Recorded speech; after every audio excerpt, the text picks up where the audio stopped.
El tema del día de hoy, del Ateneo Bibliográfico del día de hoy, es enfermedad de Hirschsprung y dismotilidad postoperatoria. La coordinadora del día de hoy es la doctora Luciana Lerendey, médica de planta de nuestro hospital, y quienes lo vamos a presentar junto con ella somos la doctora Rocío Boudou, residente de quinto año de nuestro servicio, la doctora Oliva, residente de cuarto, y quien les habla, Joaquín Camacho, residente de tercer año. Bueno, un poco para comenzar, buenos días. Como dijo Joaquín, mi nombre es Luciana Lerendey.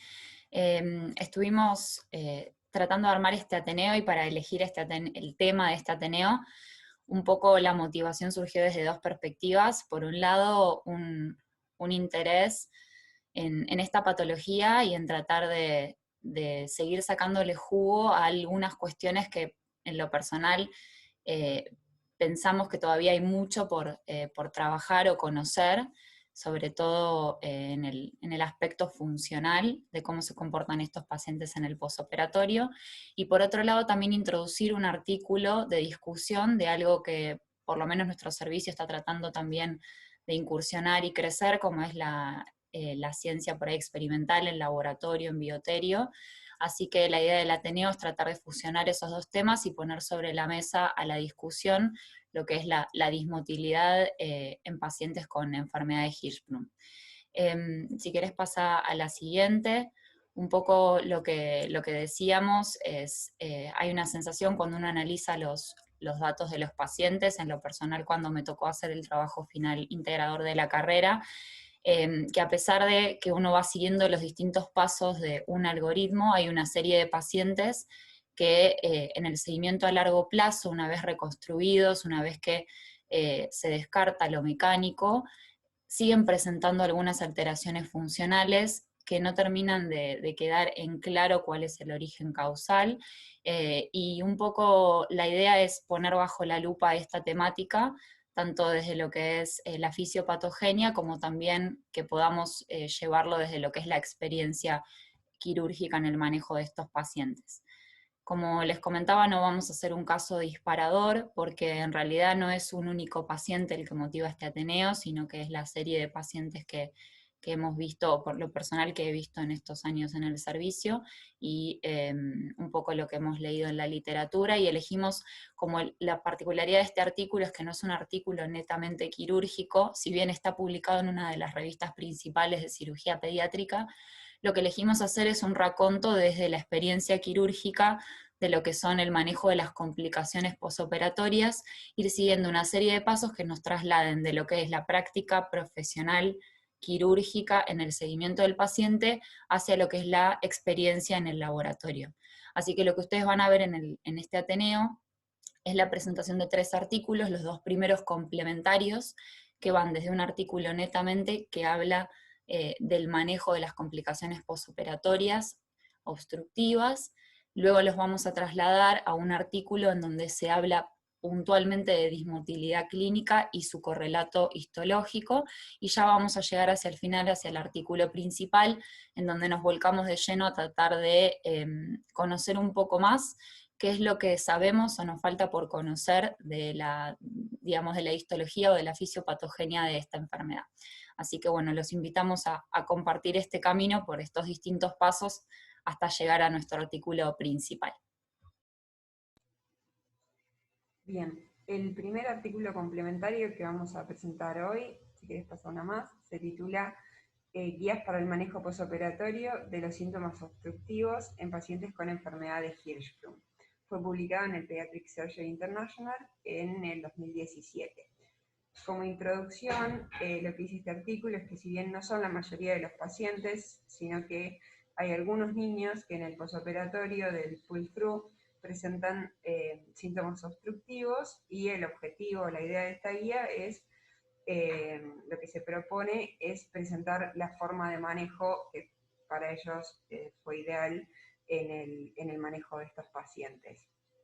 Hablando un poco de la definición y de la incidencia, los síntomas de oclusión, estos incluyen distensión abdominal, borborigmos, vómitos, estreñimiento severo y en algunos casos la presencia de fiebre con estos episodios puede sugerir enterocolitis. Algunos pacientes solo con irrigaciones o estimulaciones es que logran tener el tránsito, o incluso también los síntomas en el posoperatorio pueden asemejarse a aquellos que presentaban en el preoperatorio. El tiempo de presentación puede ser variable. Algunos mejoran en un periodo muy corto de tiempo y otros los desarrollan más tardíamente. Anteriormente mencionaba la incidencia, que va entre el 8 y el 30% y aumenta, es más común en los niños con trisomía 21, de estos síntomas posoperatorios. Ahora sí, si querés una más.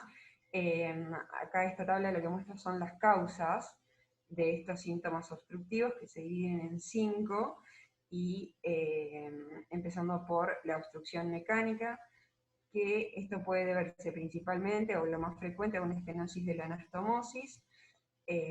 También puede ser por una rotación del pull-through o un kinking de la anastomosis, así como abridas comunes posoperatorias. El siguiente es una ganglionosis o una hipoganglionosis persistente, o una zona de tránsito ganglionar en la transición del descenso. Esto puede ser como resultado de una resección insuficiente. Esto puede ser o por un error en la cirugía misma o por un error en la lectura de la anatomía patológica. Si querés pasar una más, también está como otra causa la calasia del esfínter interno o la disfunción de la motilidad, principalmente del intestino proximal, que esta puede ser focal o difusa.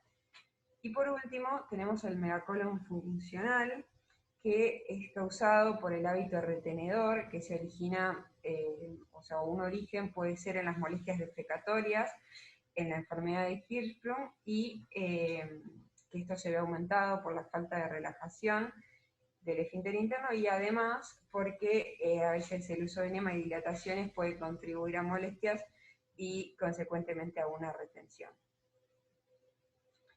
En cuanto ahora sí, la guía o el algoritmo de diagnóstico y tratamiento, ellos en su algoritmo, el primer paso es determinar si la obstrucción es mecánica o no. Así que debería comenzar con un tacto rectal y con un colon por enema. En el caso de que se confirme una causa mecánica, la misma puede ser tratada o requerir de una reoperación. Y también las estenosis, que son una causa mecánica, pueden ser tratadas con dilataciones. De lo contrario, o sea, si no es mecánica la causa, se recomienda realizar una biopsia rectal para confirmar la presencia o ausencia de células ganglionares.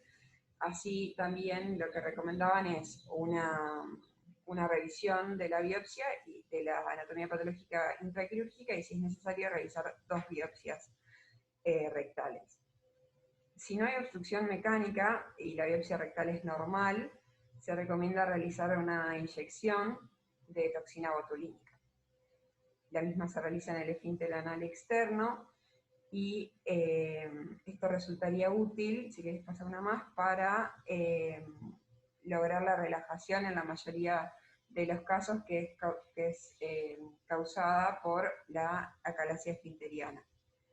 Si esto es exitoso, se recomienda repetir la inyección de 3 a 6 meses posteriores, las veces que sea necesario, y si fracasa la toxina botulínica, es decir, no se ve mejoría con esto, se debería iniciar por estudiar la motilidad intestinal.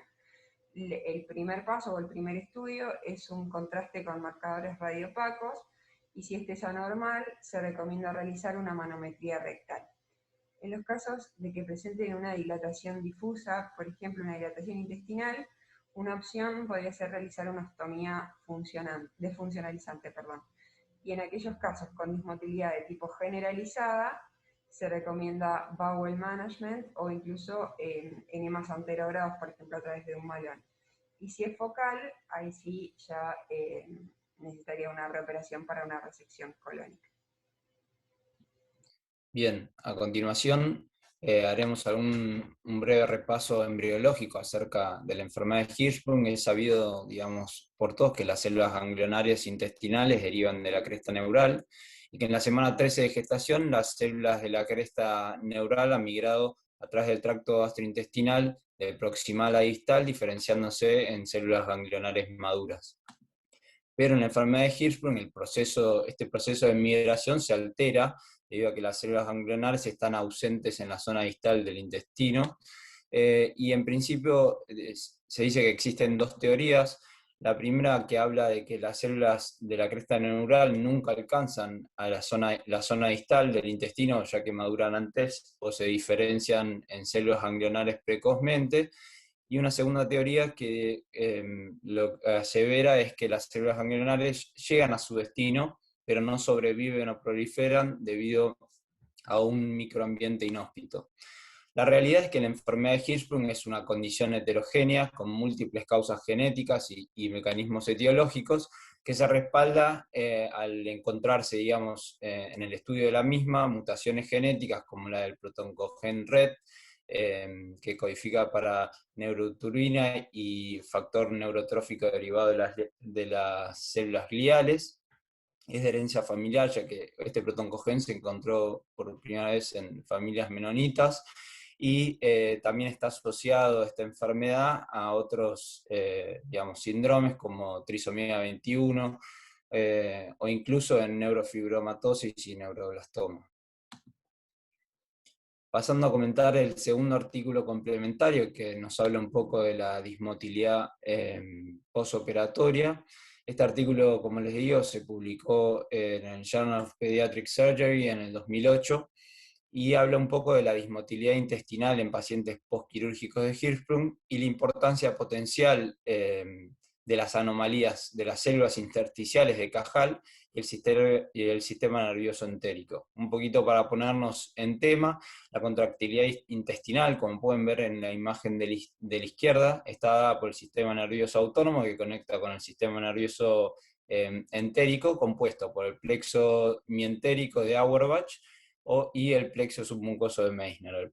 El plexo mientérico da inervación a las capas de músculo liso circular y longitudinal, y tiene función secretora también, aportando así una función tanto simpática como parasimpática, y por el otro lado el plexo de Meissner o submucoso aporta una función parasimpática y secretora al tubo digestivo. Ahora, por otro lado, existen también las células intersticiales de Cajal, que son células mesenquimales no neuronales dispuestas en redes interconectadas que se encargan de generar las ondas lentas intestinales que funcionan como marcapasos de la contracción del intestino. Estas ondas lentas se conducen a las células musculares lisas, donde estimulan la apertura de canales de calcio, produciendo un potencial de acción, estimulando así la contracción del músculo liso. Un poco el artículo nos habla de que la función muscular intestinal normal, como ya les he comentado, depende de la actividad coordinada tanto del sistema nervioso entérico y las células intersticiales de Cajal.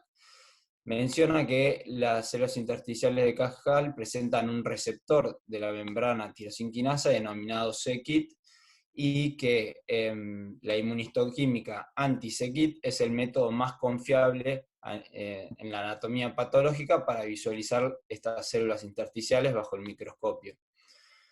Así que ya yendo un poco más al estudio, se estudiaron 11 pacientes con enfermedad de Hirschsprung, tratados quirúrgicamente entre 2003 y 2006, y tenía un grupo control de 7 pacientes sin enfermedad de Hirschsprung con otras patologías intestinales como estenosis por NEC, cáncer de colon o malformación anorrectal. A la evaluación inmunológica se estudió, digamos, la prevalencia y distribución de estas células intersticiales de Cajal en el tejido, digamos, de cada paciente, las células neuronales y las fibras nerviosas en el colon ganglionar de los pacientes con enfermedad de Hirschsprung y los pacientes control. Es importante destacar que el intestino ganglionar examinado en los pacientes con enfermedad de Hirschsprung siempre estaba proximal a la zona de transición, que esto se confirmaba por histopatología con hematoxilina y eosina. Y bueno, la evaluación defecatoria en cada paciente se lo evaluó por un periodo de 5 meses a 3 años, con cuestionarios y en consultorio por la clínica. Con respecto a los resultados, el trabajo nos habla de que existió una disminución del 40% de la relación entre las células neuronales versus fibras nerviosas en pacientes con enfermedad de Hirschsprung contra el grupo control, con una P significativa. Y también nos menciona que no existió diferencia a la inmunistoquímica en el marcador c-KIT, es decir, este marcador que lo que hacía era detectar la presencia de células intersticial de Cajal entre los pacientes con enfermedad de Hirschsprung y el grupo control. Es decir, digamos, en definitiva lo que esto nos dice es que los valores promedios de células intersticiales de Cajal eran similares en ambos grupos. Pero algo interesante es que la variabilidad en los valores de las células intersticiales de Cajal fue mucho mayor en los pacientes con enfermedad de Hirschsprung que los controles. Es decir, que el valor, digamos, de estas células en los pacientes con enfermedad de Hirschsprung variaba mucho más y era más constante en los pacientes control. Con respecto a discusión y conclusiones, bueno, el artículo menciona que se evidenció una disminución significativa de las células y fibras nerviosas en el intestino descendido de pacientes con enfermedad de Hirschsprung, y que esta pérdida fue más predominante en el plexo mientérico que en las capas musculares. Nos habla de dos pacientes que presentó el estudio, ambos pacientes con enfermedad de Hirschsprung, que tenían bajos niveles de células intersticiales de Cajal, pero un paciente tenía una relación de células versus fibras nerviosas normal, y el otro paciente, esa relación estaba disminuida. Y nos dice que, digamos, al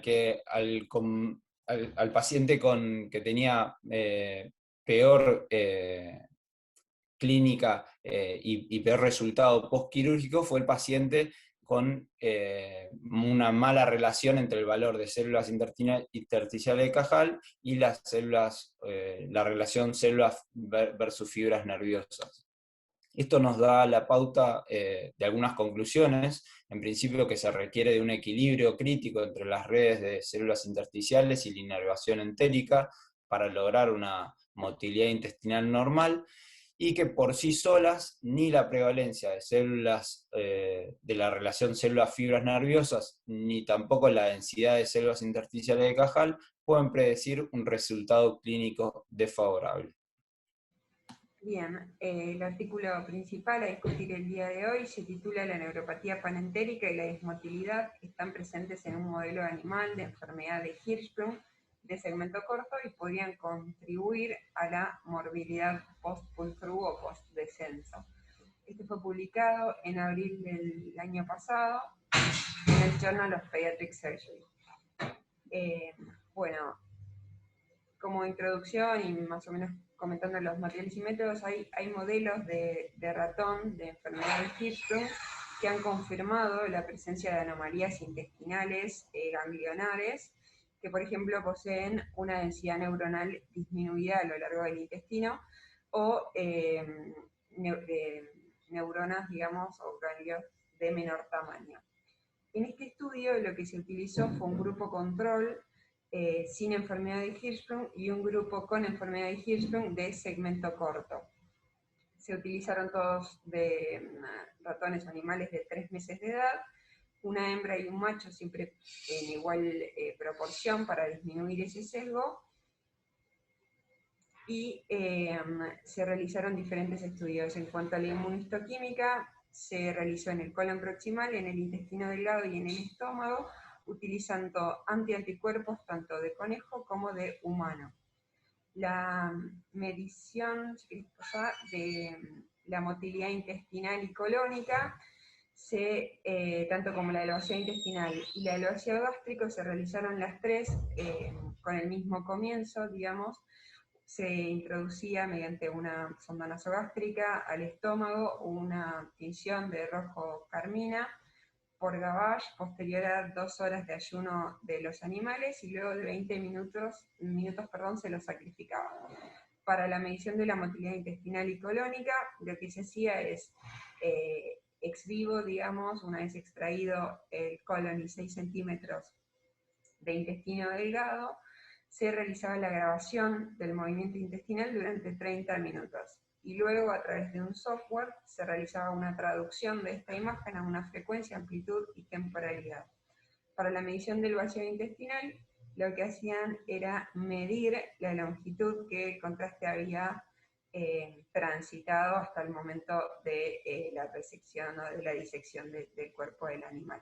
Y por último, para la medición del vaciado gástrico, se realizaba el mismo procedimiento que previamente, y luego de sacrificado el animal se extraía el estómago y este se pesaba en 2 oportunidades, al principio y luego de vaciar todo su contenido, y de esta forma se estimaba el vaciado gástrico mediante el peso diferencial de estas dos medidas.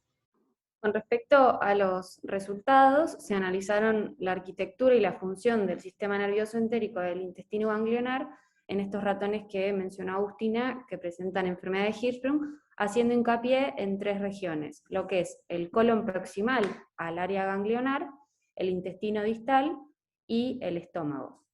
Para analizar esto, tal como ya introdujo Agustina, se repartieron los roedores en 2 grupos, aquellos que eran homocigotas para un gen, que es el EDNRB, que justamente lo que codifica es una cepa con aganglionosis distal del colon de 1,5 centímetros de longitud, a los que llamaron KO, y un grupo control, que es homocigota para ese gen, que es el WT.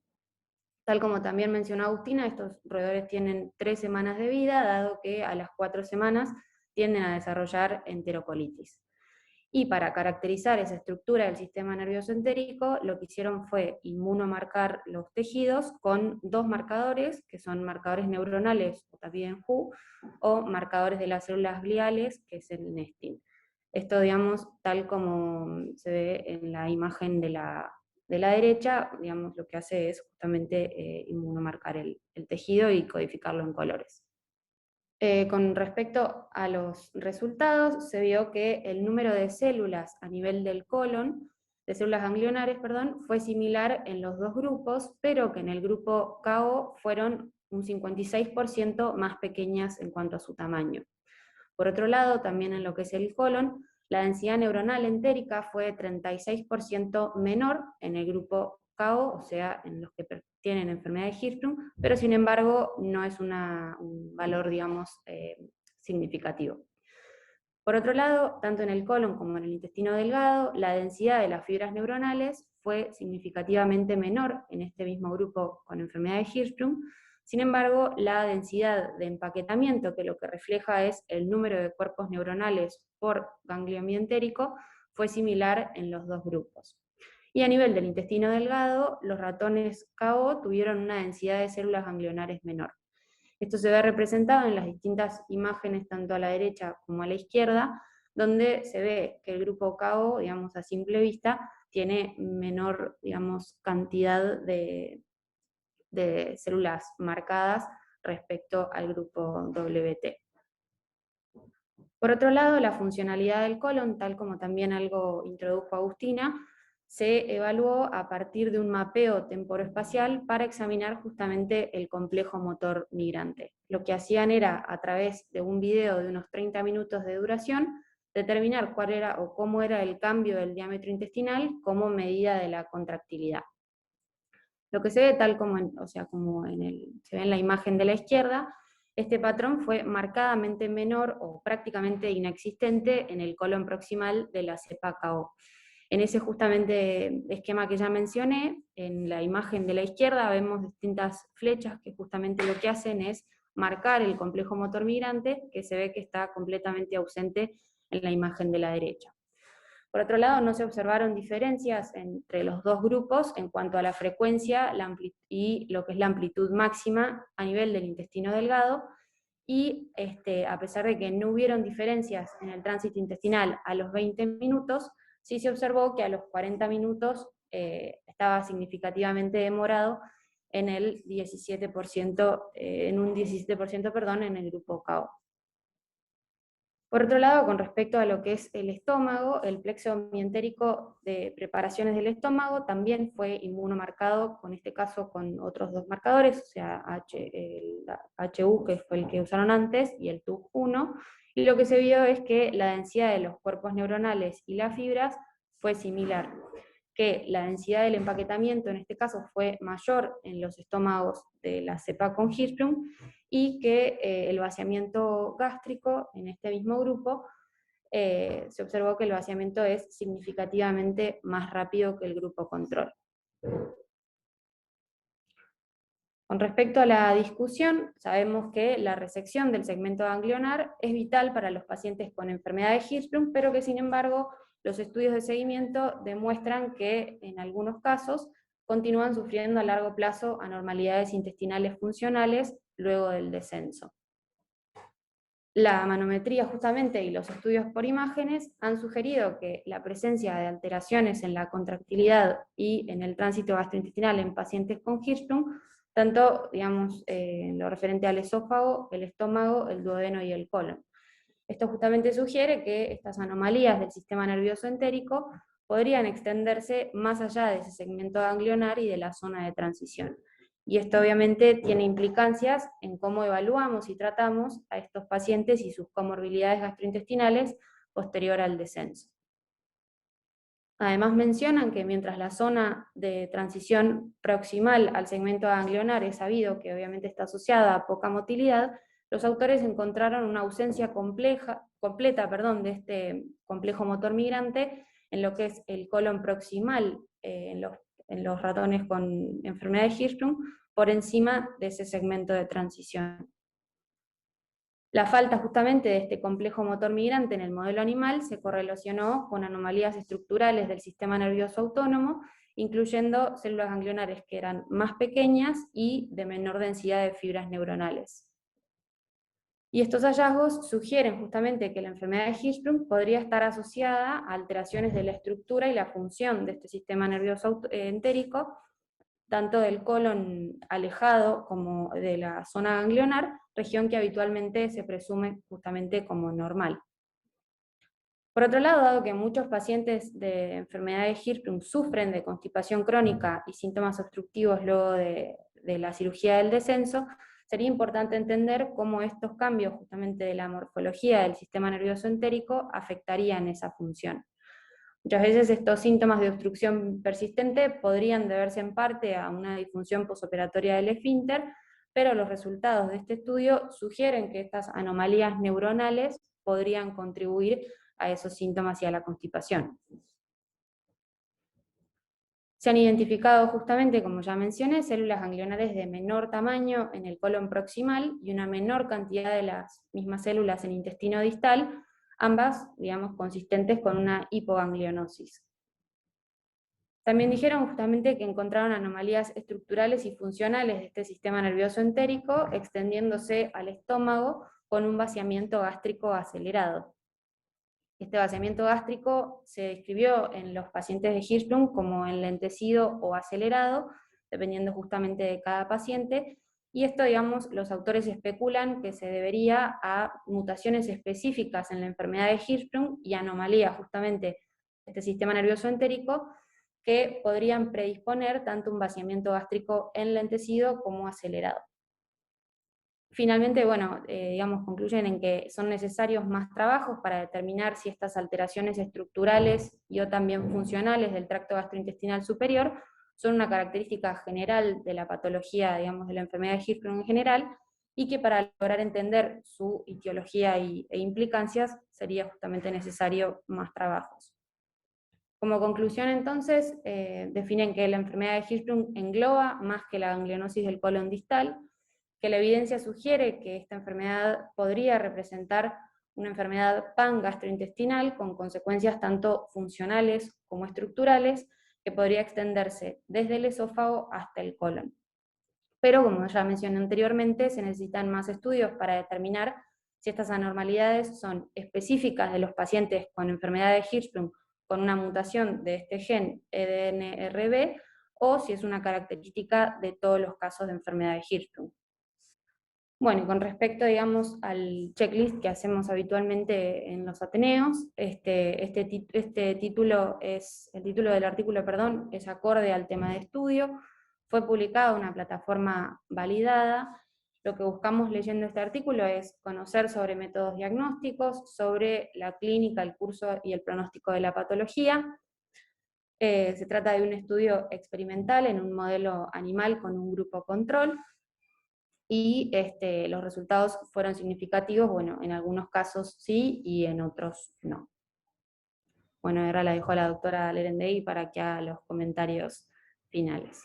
Bueno, primero felicitaciones a los tres porque la verdad que creo que han sido muy claros en la exposición y han podido vincular bien un artículo con el que sigue. Particularmente este es un tema que en lo personal me interesa muchísimo y creo que es compartido también por los residentes que armaron el Ateneo. Creo que la verdad es que en esta enfermedad hay un montón todavía por conocer, y cuando uno se va adentrando en las publicaciones que hay, desde el punto de vista de los estudios histológicos o moleculares, también empiezan a surgir nuevas preguntas o nuevas incógnitas que tienen que ver con otros aspectos de la enfermedad que no hemos tratado en este bibliográfico, como son las enterocolitis en estos pacientes ya corregidos, además de los síntomas obstructivos y todo lo que es la parte molecular o genética de por qué se dan estas alteraciones, y después toda la parte que tiene que ver con cómo se traducen esas alteraciones realmente en la práctica y si efectivamente se traducen en un impacto para nuestros pacientes. Estos artículos no son sencillos de transmitir porque son artículos que tienen mucho de la parte técnica del laboratorio, de la experimentación y de la histología, así que los felicito nuevamente porque creo que han sido muy, muy claros. A mí me surgieron algunas preguntas cuando leímos estos artículos y los discutimos. En lo personal, bueno, creo que una de las dudas que siempre queda es si existe un componente aún desconocido de la enfermedad. Y si estos cambios histológicos que nosotros vemos en estos pacientes son el resultado de cambios preexistentes, es decir, si esto es algo intrínseco asociado a la patología, o también hay fenómenos de adaptación a la obstrucción crónica, que eso también podría ser otra explicación. Tenemos la suerte de contar con Paola de la Iglesia, que está conectada, que es nuestra patóloga de referencia del hospital. No sé si está disponible como para hacer un comentario, ella sabe mucho de este tema y es la Hola, persona en la cual recaemos siempre para tomar determinaciones en la cirugía. Hola, buen día, Paola. hola Lu, ¿cómo estás? Bueno, no, algunas cositas sobre los artículos que me parecen súper interesantes y celebro que les interese porque a veces, digamos, la funcionalidad y la histología no son del interés de todo el mundo, así que me parece genial. Ciertas cosas de la metodología de los papers. En el segundo paper que presentaron, en el de las células de Cajal, en el grupo que tenías experimental había, o mencionaron que había cierta variabilidad de los valores. Y a veces eso tiene que ver con cómo medimos lo que medimos, ¿no? Porque en este tipo de patología que es difusa, que es de todo un órgano, la metodología que usamos para evaluar ciertas cosas importa. Entonces, y también creo que es una de las razones por la que hay ciertas cosas que en Hirschsprung no están tan estandarizadas. Por ejemplo, cuando nosotros hablamos de hipoganglionosis, en realidad no está del todo definida desde el punto de vista histopatológico. ¿Qué es la hipoganglionosis para el patólogo en el setting asistencial? Fuera de un estudio de investigación donde yo sí tengo colon control, colon afectado, y yo establezco los parámetros de qué es hipo y qué no. Fuera de eso, creo que digamos, hay mucha variabilidad de método, y en general las metodologías que se usan son extremadamente sensibles. Por ejemplo, en el último paper que ustedes nombran, la metodología que se usa es la microscopía confocal. La microscopía confocal, nosotros no la usamos de rutina, nosotros usamos un microscopio de luz invertida, o un microscopio de fluorescencia, digamos, en un microscopio vertical, el confocal lo que hace es concentra la luz en un plano que define el observador, lo cual implica que hay cierto sesgo ahí también, ¿no? Entonces, yo defino, me permite barrer varias capas y tener una imagen mucho más nítida.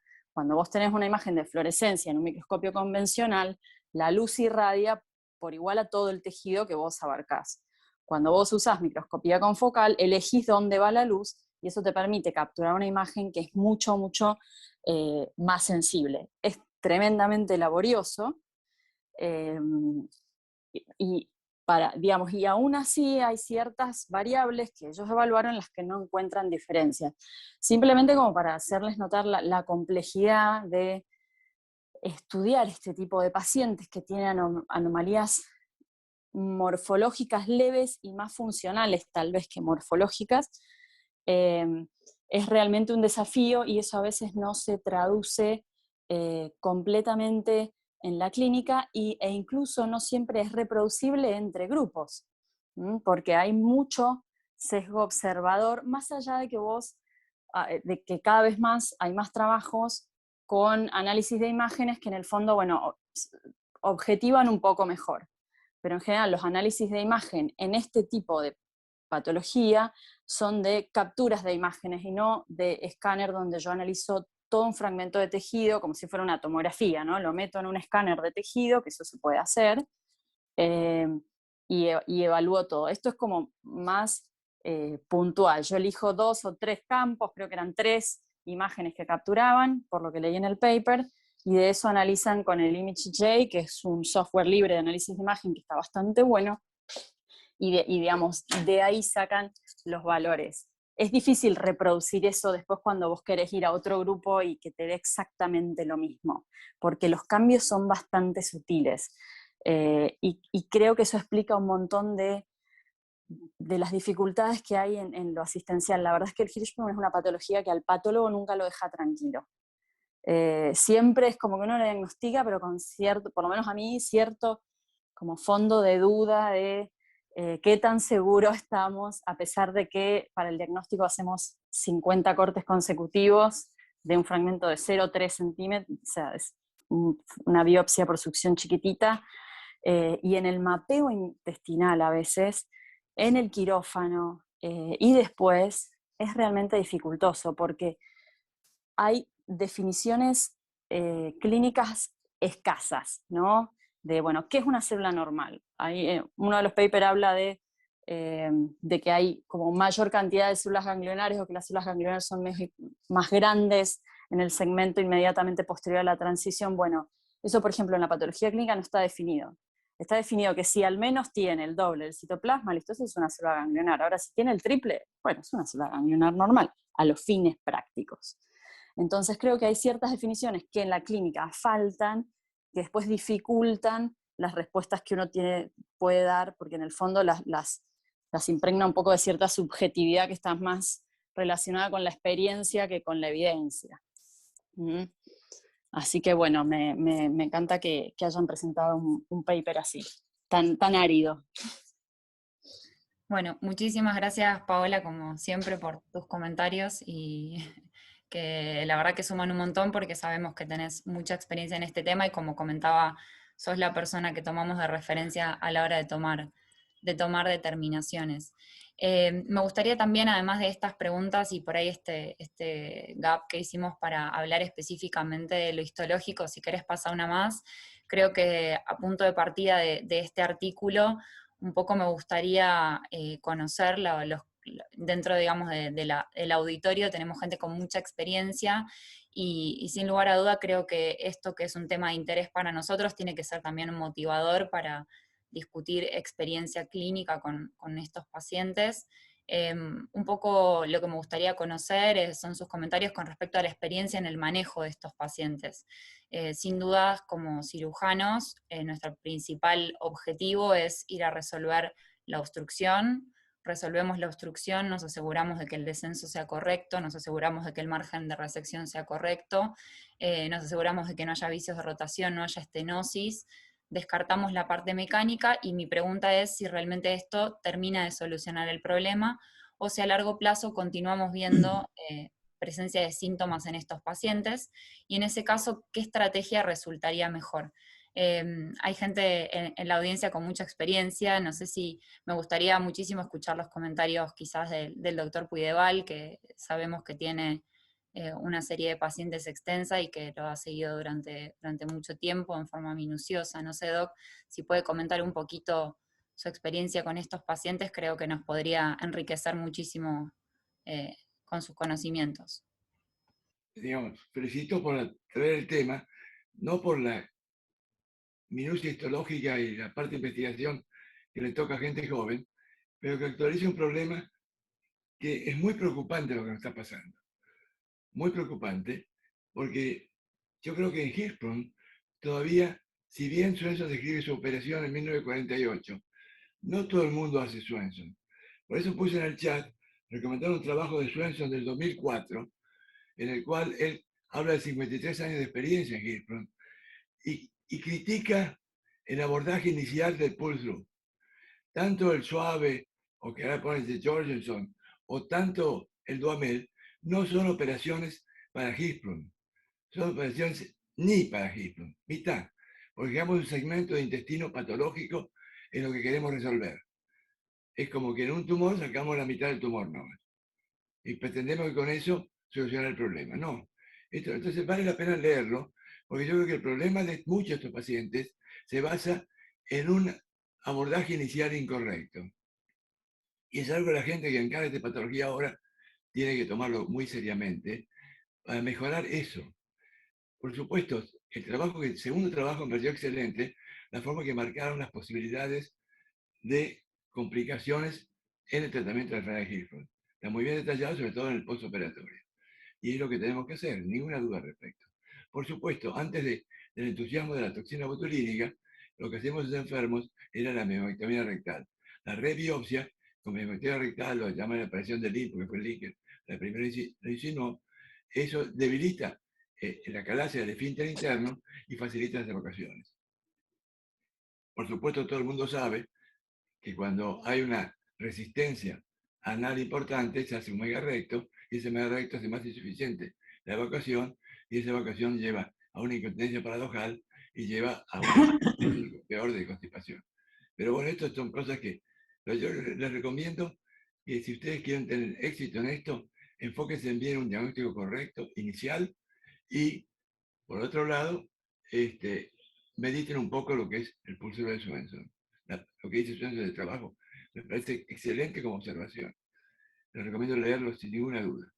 Ahora quiero decir también que hace poco se operó un enfermo en el hospital en el cual que tuvo mucho que ver, pues yo había operado al padre, que había un segmento de intestino delgado que era un megailion que se atribuyó, un megayeyuno que se atribuyó a una brida, a un kinkin, a eso que nunca se encontramos nada y tratamos de justificar porque lo reoperamos. Bueno, eso ocurre a veces en Hirschsprung. Y uno se pregunta por qué. Yo tengo dos enfermos, uno que tiene como 14 años, que fue un Hirschsprung total de colon, y que me volvió loco durante varios años con los gastroenterólogos, porque había una asa intestinal ileal dilatada, que 2 veces la exploré y no encontré nunca nada. La rebiopsié por todos lados y nunca encontré nada. Y sin embargo el chico está viviendo con esa asa dilatada. Tiene tránsito muy lento ahí, y un poco habla de lo que avala un poco en la clínica, o muestra en la clínica, con un poco de fantasía, lo que mostró el trabajo este último de los ratoncitos. Y hay segmentos de intestino en el Hirschsprung que no son Hirschsprung, como skip area, que nunca se encontró, sino que son patologías de motilidad que no sabemos cómo poner el título. Pero sí, como cirujanos y ser un poco prácticos, tenemos que manejar que el chico tenga una vida, un tránsito aceptable y normal. Y eso muy bien, en el trabajo se menciona, en el segundo trabajo también, medir la motilidad por métodos de funcionalidad, no manométricos, sino ver cómo progresa el contenido. A mí me gusta mucho en Hirschsprung, estudiado con varios para ver realmente la motilidad. O si no, con las perlitas estas radiopacas, ver las zonas que son. Pero lo que puedo repetir, creo que nosotros como cirujanos, yo ya no, porque ya estoy bastante más viejo, es enfocarnos en qué hacemos mal de entrada o qué podemos mejorar de entrada del manejo Hirschsprung. Toda la patología quirúrgica compleja se resuelve en la primera cirugía. Y eso tiene que tener un diagnóstico correcto, no ir a poncho, ir conscientemente de lo que vamos a hacer, consultar todas las opciones posibles. Y con respecto a lo último, la biopsia por congelación es útil, ninguna duda, pero no es absoluta. Y yo varias veces he optado por hacer la congelación, cerrar al paciente 4 o 5 días, hasta tenga todo el diagnóstico definitivo, método histoquímico, todo para decirme, bueno, ahí está. Y así todo a veces metemos la pata. Luciana. Muchas gracias, doctor Puideval. Sí, doctor de Badiola. Sí, me estimuló mucho y felicito a todos los presentadores y la elección del tema, porque se han metido por una puertita en la enfermedad de Hirschsprung que el cirujano habitualmente la tiene cerrada y que, es más, difícilmente la quiere abrir. Y con el tema este que han presentado de los antecedentes en investigación que hay, me parece que en algún falta quizá, no sé si poco o mucho, pero en algún momento vamos a descubrir que ninguna de las operaciones que estamos realizando para la enfermedad de Hirschsprung es correcta. Porque en base a lo que dijo el doctor Puideval, creo que el diagnóstico de enfermedad de Hirschsprung está siendo totalmente insuficiente, y es lo que están mostrando los trabajos de investigación. Nos dedicamos al diagnóstico de lo ya conocido, y esto de los ratones nos está mostrando que es mucho más complejo la enfermedad de Hirschsprung, y que si tenemos un diagnóstico más totalitario del problema, seguramente en el futuro se van a terminar haciendo otro tipo de operaciones para que dé una solución también totalitaria, ¿no? Ahí me gustaría aprovechar, Luciana, que sobre el segundo trabajo que se presentó, tenemos presente en la audiencia uno de los autores, que es el doctor De Carli, de Neuquén, y creo que él nos puede acercar, quizá, digamos, la interiorización de ese trabajo, es decir, detalles de cómo se hizo, qué se buscó, qué piensa hoy cuando lo ve publicado. Claudio, ¿te animás a comentarnos algo desde el punto de vista de la investigación? Hola, Pachi, buen día a todos, ¿cómo están? Hola, buen día. Muchísimas gracias por participar. No, gracias primero por poner el paper y este tema súper importante en discusión. Estoy de acuerdo ahí con el comentario que hacía Pachi y el doctor Puideval. Digamos, uno cuando, digamos, es una línea de investigación muy, muy linda, digamos, hay mucho por descubrir, y son pacientes que tenemos muchísimos problemas, digamos, con respecto al diagnóstico. Entonces, si tenemos, digamos, muchísimos problemas con respecto al diagnóstico, no sabemos, digamos, qué estamos operando los cirujanos pediatras, ¿no? Y cuando yo llegué a Ottawa, que empecé con esta línea de investigación, digamos, la última, ese foquito que ponen al principio y al final de la línea, hay un signo de pregunta que dice, ¿debemos seguir operando Hirschsprung? O si la enfermedad de Hirschsprung va a seguir siendo quirúrgica en un futuro, o realmente estos pacientes se van a beneficiar, digamos, con un tratamiento médico o con alguna droga, ¿no? Entonces, yo creo que en una biopsia, digamos, como decía Pachi recién, en la cara posterior del recto, como es la que hacemos, y encima, digamos, que hacemos biopsias por succión, que es el gold estándar, estamos viendo la punta del iceberg de la enfermedad, y con eso estamos operando pacientes. Obviamente, son pacientes que tenemos que operar, digamos, si no nos queda otra opción, pero por ahí cuando uno pone en discusión con respecto a las complicaciones y se pone a discutir de técnica, digamos, la cuestión es mucho más amplia de lo que imaginamos. En el segundo paper, el que publicamos, digamos, con el grupo de Ottawa, en realidad, digamos, una de las críticas era la poca cantidad, digamos, de pacientes y los grupos controles, ¿sí? Es que siempre tienen, digamos, los grupos controles son difíciles de conseguir, pero vimos una disminución, digamos, marcada, y más allá de los problemas de conteo que siempre hay, digamos, problemas, digamos, con el tema diagnóstico, digamos, y con los software, el conteo era netamente, digamos, estaba disminuido. Con respecto, digamos, a la marcación, que te marca una sola proteína también, digamos, no es que uno está marcando todo el sistema nervioso. Y con respecto al último paper, yo no sé si hoy podemos diagnosticar Hirschsprung diciendo tiene o no tiene células, o tiene fibras hipertróficas, porque están las células intersticiales de Cajal, que son el pacemaker, digamos, de la motilidad intestinal. Nosotros en otro paper que hicimos microscopía electrónica, que le hizo Jan Huizinga, que fue quien descubrió, digamos, toda esta línea de investigación, descubrimos también por microscopía electrónica que hay una interconexión muy importante entre las células intersticiales de Cajal y las fibras nerviosas. Entonces, digamos, yo creo que ya en Toronto se está haciendo, yo no sé si esto hoy es experimental o no, pero todo paciente que se le hace biopsia de la cara posterior, se le estudian las células intersticiales de Cajal, como para ver la relación que tienen. Y lo importante del paper como conclusión final, digamos, es el imbalance que nosotros publicamos. Digamos, no importa si un paciente tiene más o menos células de Cajal o más o menos células nerviosas, sino que es la relación entre la cantidad de una célula, digamos, y otra, que tiene que estar en una relación pareja, digamos. Básicamente es eso lo que quisimos exponer, más allá de la baja cantidad de pacientes, que sabemos que Hirschsprung no hay muchos en todos lados. Y por otro lado, también poner en discusión si es una enfermedad, digamos, que compromete, si bien muestran ahí que puede ser una panenfermedad, es decir, si es en parche o es continua. Nosotros en fetos también hicimos una investigación y cortamos un coil del recto en ambos sentidos, pudiendo marcar con inmunohistoquímica todo el diámetro del recto. Nosotros sacamos de parte posterior, o donde podemos a veces. Entonces, digamos, con esto es como decía Pachi, ¿no? O sea, hay muchísimo más para discutir y para hacer sobre esta enfermedad, digamos, y yo creo que eso hay que dejárselo claro a los pacientes cuando uno tiene una enfermedad de Hirschsprung, más allá de la técnica, digamos, yo creo que hay que hablar sobre todo estos papers hoy, nos sirven para hablar de un poco del pronóstico y dejarle abierto a los padres que esto no va a depender de una u otra técnica quirúrgica. Bueno, muchas gracias por el espacio. No, al contrario, muchas gracias por los comentarios. A uno le da la impresión, Luciana, después cuando uno se engancha, ¿no? en el diálogo, que no es el diálogo habitual cuando presentamos un paciente de enfermedad de Hirschsprung.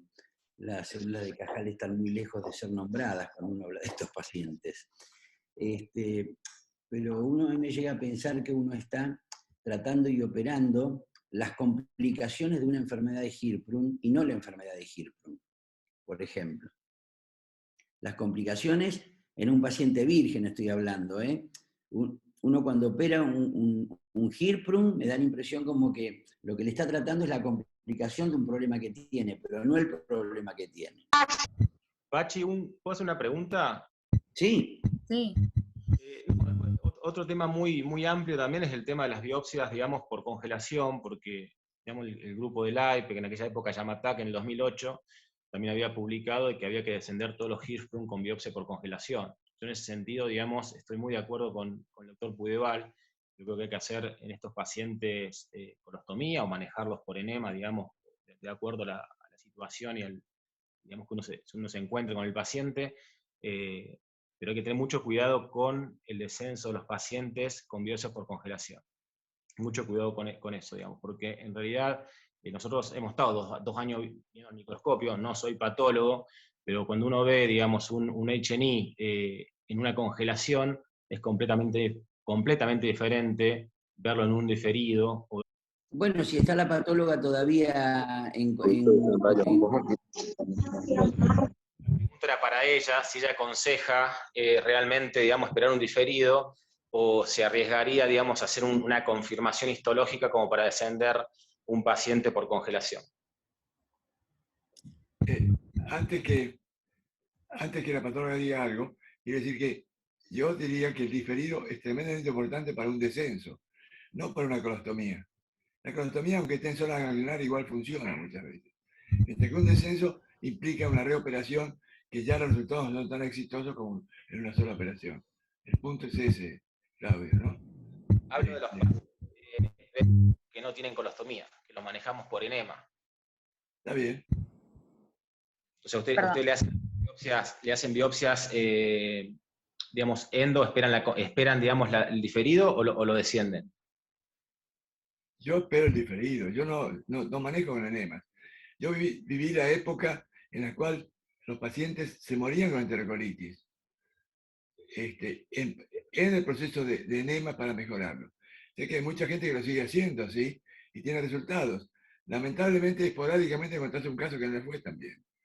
Y bueno, yo creo que uno debe apostar a algo que estamos en el aire todavía, mejorar el enfermo en lo posible. Yo no creo que un lactante con una colostomía lo perjudique.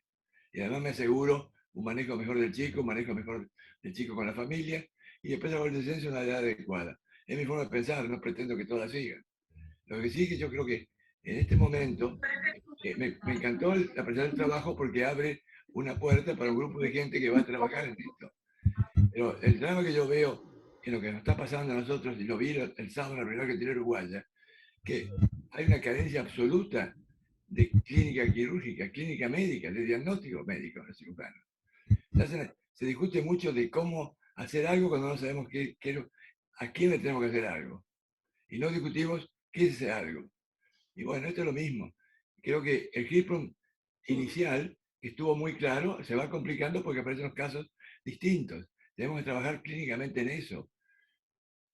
Los que hacen la cirugía de avanzada, la cirugía, y después están los que hacen investigación, y bueno, eso hay que aceptarlo también. Cuando uno habla de que en este enfermo hay que hacerle tal situación con cirugía robótica, debe pensar que el 99% de la gente que maneja pacientes y que son chicos no tiene cirugía robótica. Entonces tiene que poner también en manos de ellos lo que se puede hacer. Por eso este tipo de reuniones despierta el interés en decir qué hacemos mal para llegar a este resultado. Eso es lo que me importa de esta presentación. Nos obliga a discutir eso.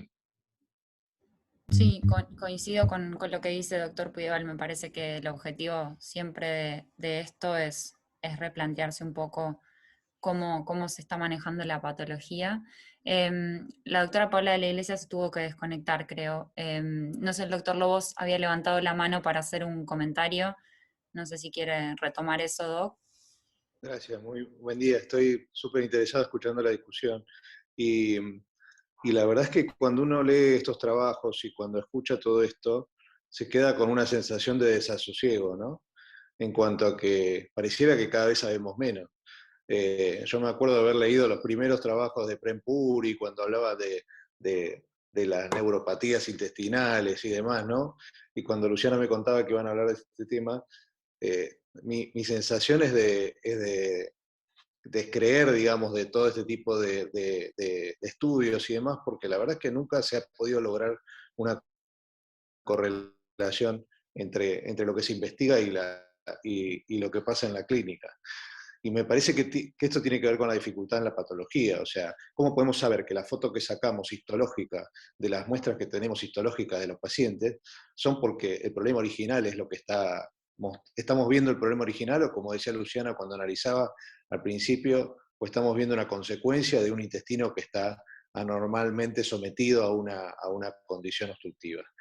Me parece que hay una línea de investigación a la que tenemos que prestar atención. Recién estaba buscando porque me quedé tildado con la mutación EDNRB que comentaban, digamos, de estos ratones con enfermedad de Hirschsprung, a ver qué había escrito en la clínica. Tenía yo un artículo de genética que yo me acordaba, que me parecía que era reciente, pero el artículo que yo tengo es del 2008, o sea, ya tiene más de 10 años, un artículo de genética en el Hirschsprung, donde hablan de esta mutación, pero que claramente no es significativa en la población de pacientes humanos, digamos, porque se ha descrito en un porcentaje muy chiquito de menonitas con esta mutación, etcétera, pero no es algo que sirva hoy para caracterizar a los pacientes con Hirschsprung.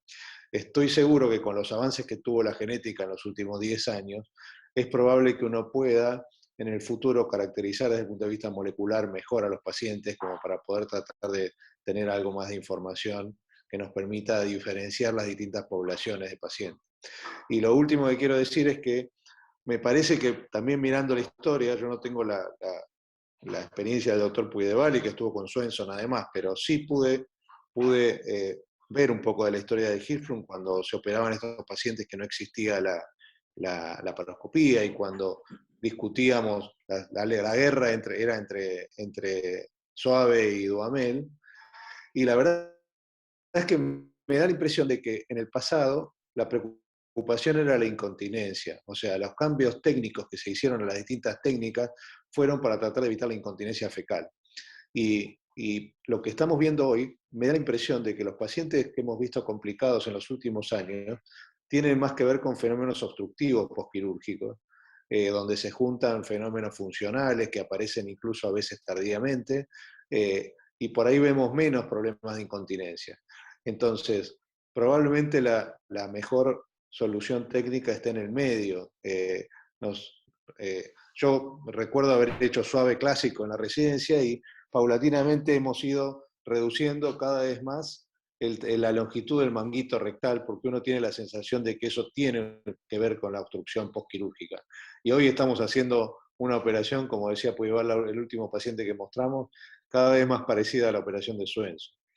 Así que, no sé, me parece que sí hay un montón de preguntas por resolver y está buenísimo que la gente joven esté motivada con esto, porque creo que todavía hay que encontrar el mejor método de investigación para estudiar esto en el laboratorio y que se pueda correlacionar realmente con la clínica, porque creo que todavía no lo encontramos. O no lo encontraron. Porque... Antes de cerrar, yo quería hacer un comentario polémico. Yo viví en Hirschsprung prácticamente desde que empezó.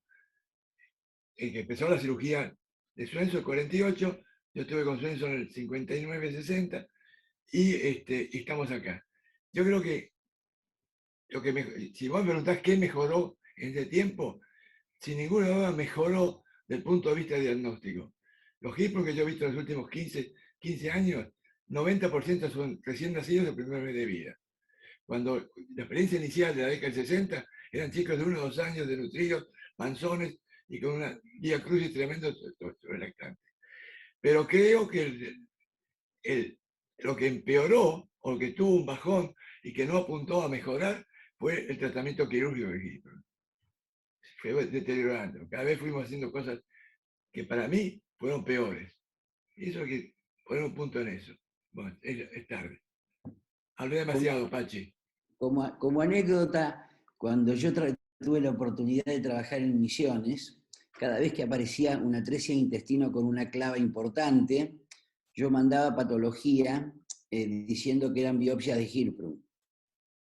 En atresias de intestino, en la parte de la clava. Todos eran Hirschsprung. No le encontraban a nadie, sobre todo del borde antimesentérico. Bueno, muchas gracias a todos por los comentarios. Son las 8:05. La verdad que siento que podríamos seguir hablando del tema mucho tiempo más. Les agradezco muchísimo a Rocío, a Joaquín, a Agustina por haber armado el Ateneo, que la verdad que creo que fue muy, muy completo en su presentación. Y bueno, muchísimas gracias por la oportunidad de poder dejarme hacer la selección del tema y dirigir este Ateneo. Espero a todos les haya servido, sea muy motivante como para próximos encuentros, y gracias a todos los que hicieron aportes también a través de sus comentarios. Si no hay más preguntas o comentarios finales, un saludo para todos, que tengan buen viernes. Gracias, felicitaciones a vos también, Luciana. Saludos a todos. Muchas gracias, hasta luego. Gracias a todos.